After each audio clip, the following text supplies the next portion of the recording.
قل ان تخفوا ما فی صدورکم او تبدوہ یعلمہ اللہ ویعلم ما فی السماوات وما فی الارض واللہ علی کل شیء قدیر۔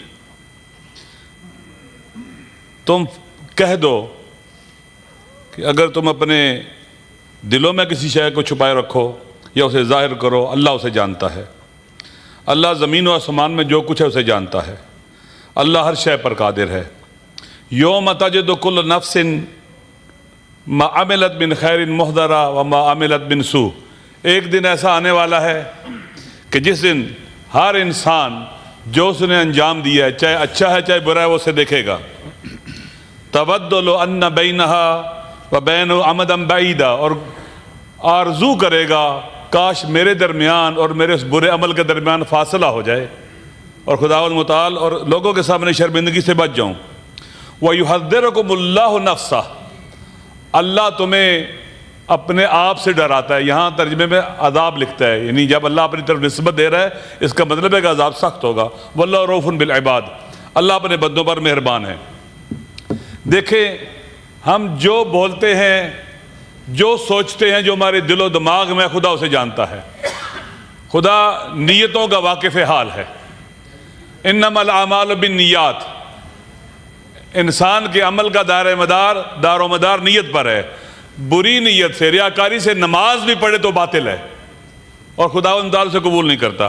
دیکھیے، ترمیم، آئین کے اندر ترمیم، یہ پارلیمنٹ کا حق ہے جو آئین کے اندر موجود ہے۔ پورے پاکستان کے عوام ہم اس دور میں رہ رہے ہیں جو متوجہ ہے پاکستان کی طرف اور ان ترامیم کی طرف۔ بچہ اس طرف توجہ کی ہوئی ہے سوشل میڈیا کی وجہ سے۔ انٹینشن بڑی اہم ہوتی ہے کسی بھی کام کی۔ اگر ہم مسلسل ایسے کام کریں گے جس سے ہم اپنے عوام کا اعتماد کھو بیٹھیں گے، عوام پر ٹرسٹ نہیں کریں گے، حتیٰ اگر بچے والدین پر ٹرسٹ نہ کریں، والدین غلط فیصلے کرتے رہیں تو بچے بھی اعتماد نہیں کرتے اور خاندان بکھر جاتا ہے۔ انٹینشن بہت عام ہے۔ جب پہلی بار ترمیم کرانے کی کوشش کی گئی تیزی کے ساتھ، جلدی کے ساتھ، تو شکوک و شبہات پیدا ہونا شروع ہو گئے۔ یہ آئین جیسا کہ کہا گیا ہے کہ وہ بنیادی ڈاکومنٹ ہے، سوشل کنٹریکٹ ہے عوام کے درمیان، جس پر ہماری فیڈریشن قائم ہے۔ لہذا ایسی ترامیم یا ایسے طریقے سے ترامیم کرنا جو آئین کے تقدس کو، اس کی حرمت کو پامال کر دے، خراب کر دے، تخریب کر دے، یہ مناسب نہیں ہے۔ آپ دیکھیے، ابھی اختر جان صاحب یہاں تشریف فرما تھے، وہ چلے گئے۔ میں نے پوچھا خیر آپ کدھر؟ کہا میں اپنے 2 بندوں کو ڈھونڈنے آیا ہوں۔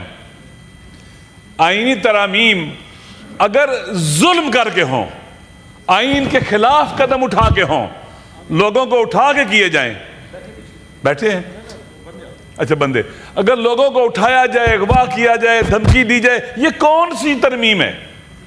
یہ کس آئین کے مطابق ہے؟ کیا ہمیں اس کو کنڈیم نہیں کرنا چاہیے؟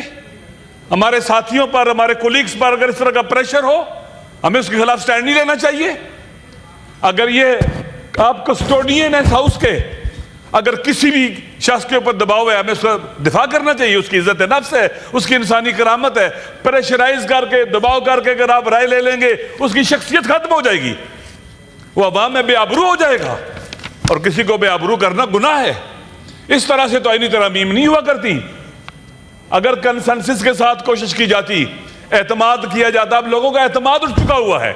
آپ مجھے بتلائیں عوام کے کتنے مسائل اور مشکلات ہیں، ان کے لیے تو فوری طور پر ترامیم کی طرف نہیں جایا جاتا یا اقدامات کی طرف نہیں جایا جاتا، اچانک راتوں رات کوشش کی جاتی ہے۔ پھر ہر صورت میں جلدی کرنی ہے۔ کیوں جلدی کرنی ہے؟ عوام کا اعتماد بہت ضروری ہے۔ اس دور میں جب ہم ترامیم کر رہے ہیں آئین کے اندر، پاکستان کے عوام بہت بیدار ہو چکے ہیں، بہت آگاہ ہو چکے ہوئے ہیں۔ لہٰذا اگر ہم خدا نخواستہ ایسی ترامیم کریں گے جس میں پاکستان کے اندر جو موجود پارٹیاں ہیں، سیاسی پارٹیاں ہیں، بالخصوص پی ٹی آئی، اگر یہ ساتھ ہی دے گی تو عوام کے اندر یہ متنازع ترمیم بھی ہو جائے گی اور آئین بھی متنازع ہو جائے گا۔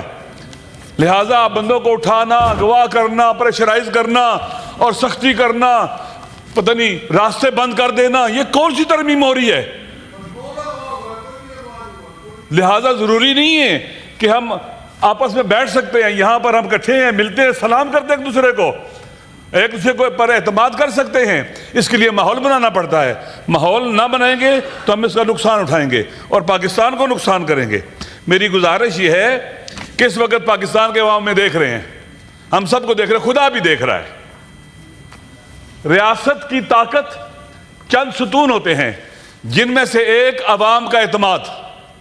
اگر کوئی سسٹم اپنے عوام کا اعتماد کھو بیٹھے تو وہ نہیں چل سکتا، اس کے فیصلے بھی نافذ نہیں ہوتے، عوام اس کو قبول نہیں کرتے۔ میری گزارش یہ ہے کہ سینٹ کو، پارلیمنٹ کو اپنے اچھے اقدامات کے ذریعے عوام کے ٹرسٹ کو اور اعتماد کو حاصل کرنا چاہیے۔ میری گزارش، ہم چیختے ہیں کہ اٹھایا جا رہا ہے لوگوں کو، اغوا کیا جا رہا ہے لوگوں کو، پریشرائز کیا جا رہا ہے لوگوں کو، کوئی سنتا ہی نہیں ہے، کوئی جواب ہی نہیں دیتا۔ آئیں ہم پاکستان کو، پاکستان کی خاطر ہم اکٹھے ہوں، پاکستان کی خاطر ترمیم کریں، فرد واحد کی خاطر ہم نہ جائیں ایسی چیزوں کے پیچھے۔ پھر دیکھیں، قانون کے اندر، آئین کے اندر 3 قوہ مہم ہے، مقننہ ہے، مجریہ ہے اور عدلیہ ہے۔ اگر ان کا استقلال کوسچن ہو جائے گا، یہ اپنا استقلال کھو بیٹھیں گے، تو اس کا مطلب یہ ہے کہ آپ کا سسٹم نہیں چلے گا۔ 3 ستون ہیں، تینوں کو مستقل ہونا چاہیے، مداخلت نہیں ہونی چاہیے۔ اگر استقلال ختم ہو جائے گا، مقننہ یا مجریہ یہ کہ ساری پاور عوام نے مجھے دی ہے، آپ مجھے بتلائیں عوام نے کہاں پاور دی ہے اس وقت ہمیں؟ 2024 8 فروری کو جو ہوا اور جو پھر 9 کو ہوا، عوام کی تو حق رائے دہی پر ڈاکہ ڈال دیا گیا۔ عوام نے نہیں اس طرح کا حق ہمیں دیا کہ ہم آئیں اور ایسی ترامیم کریں جس سے عوام کو کوئی فائدہ ہی نہ ہو، پھر ایسے طریقے سے کریں، بے ڈھنگے طریقے سے، بے ڈھنگے طریقے سے کریں کہ رئیس عزت بھی ختم ہو جائے۔ میرے خیال میں جو ابھی ترامیم آئی ہیں، اگر کنسنسس کے ساتھ ہوتا اور آرام سے ہوتا، کسی کو شاید اعتراض نہ ہوتا، کسی کو اعتراض نہ ہوتا۔ لیکن ہم احتجاج کرتے ہیں اس بنیاد پر کہ کیوں لوگوں کو اٹھایا گیا، ایم این ایز کو اٹھایا گیا، سینیٹرز کے ساتھ زیادتی ظلم ہوا۔ اختر جان صاحب یہاں آئے، بیٹھے رہے کہ میرے 2 سینیٹر گم، میں نے ڈھونڈنے آیا ہوں، جو بھی ابھی آئے اس وقت نہیں تھے، وہ ادھر بیٹھے ہوئے تھے اختر جان صاحب، میں انہیں ملنے گیا۔ میں پارلیمنٹری لیڈر ہوں میرے بھائی جان، تو آپ مہربانی کریں، برداشت کر لیں، آپ نے بل تو پاس کروا لینا ہے لیکن برداشت کر لیں تھوڑا سا، کوئی مسئلہ نہیں ہے۔ یہ مائنڈ اپ کر رہے ہیں، میں مائنڈ اپ کر رہے ہیں۔ دیکھیں یہ تو زیادتی ہے میرے خیال میں، یہ میرا ٹائم جو لیا ہے اس کو اس سے اضافہ کریں، آپ انٹرفیئر نہ کریں، لہذا اس مسئلے میں یہاں پر توجہ پلیز پلیز۔ دیکھیں ابھی میں نے لکھا ہوا ہے، میں بولوں گا، دیکھیں ہم مولانا فضل الرحمان صاحب کا شکریہ ادا کرتے ہیں، جنہوں نے ایک انتہائی عقل مند سیاستدان کا رول پلے کیا، سمجھداری کا رول پلے کیا۔ وہ جو خرابیوں اور بربادیوں کے امکانات تھے وہ کم ہو گئے۔ ایک سیزن سیاستدان ایسے ہی کرتا ہے، اور میرے خیال میں دیکھیں، کاش اس کو آپ کو اگر عمل کرتے اور موقع ان کو دیتے نا تو آپ کو بندے اٹھانے کی ضرورت نہیں تھی، کسی کو دباؤ میں ڈالنے کی ضرورت نہیں تھی، آپ کا فائدہ تھا، آپ کی عزت تھی اس میں۔ ابھی کوئی عزت نہیں ہے، ابھی عوام کو سب کچھ پتہ چل چکا ہوا ہے، کون کون اٹھا ہوا ہے، کس کس کو دبایا گیا ہے، کس کس کو لالچ دیا گیا ہے، تو تمیز کے ذریعے لالچ، تہدید، ڈرا کر یا دھوکے کے ساتھ، تو یہ نہ کرنا پڑتا، سب کی عزت ہوتی، عوام کی عزت ہوتی، ہم سب کی عزت ہوتی۔ وَإِلَّا عوام کی نظروں میں اگر ہم گر جائیں گے ہماری کیا حیثیت رہے گی؟ اگر آپ مولانا صاحب کو اور ٹائم دیتے اور وقت دیتے، مجھے یقین ہے چیزیں بہتر ہو سکتی تھی، اور بہتر ہو سکتی تھی، اور کسی کے ساتھ زیادتی کرنے کی ضرورت نہ پڑتی۔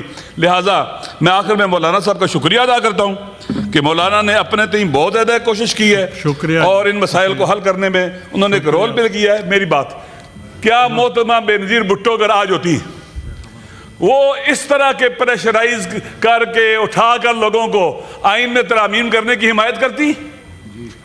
کبھی نہ کرتی وہ۔ لہٰذا میرے خیال میں آپ اس جماعت کے کسٹوڈین بھی ہیں، اس سے تعلق بھی رکھتے ہیں جس کی ایک جمہوری تاریخ ہے، آپ ان چیزوں کو ڈسکریج کریں اور ان کا راستہ روکیں تاکہ ہمارے ملک میں آئندہ ہمارا اعتماد بڑھے، ٹرسٹ بڑھے، حیثیت اور اہمیت بڑھے۔ شکریہ۔